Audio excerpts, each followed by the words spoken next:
So, ongoing service cost. So, ito yung recurring expenses para mag-maintain at mag-operate ng isang hardware. So, ito yung mga nakikita sa documentation. Kasi, science-wise, kagaya nung sinasabi ni Sir Aris no, sa amin, bakit ko gagamitin yung format ng comsci kayo? Yes, totoo.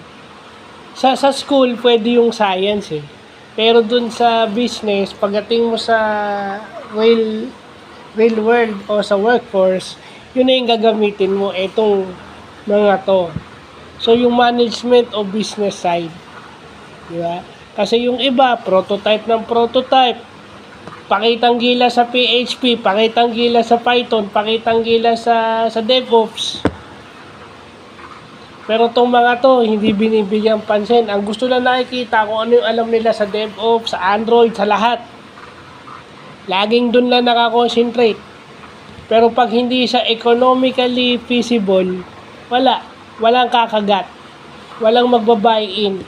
Kahit na sabihin mong operationally and technically pwede siya, di ba?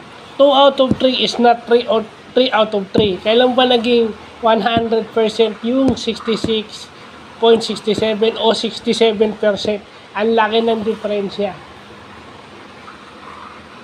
23% ang kulang. So kahit 23% yung kulang pa rin yun. Yeah. Prototype kasi ng prototype eh. Unang-una pa mag-prototype ka, tignan nyo muna kung may gastos kayo. So ito yung isa sa titignan nyo. Lalo na pagdating sa hardware. So, yun lang po.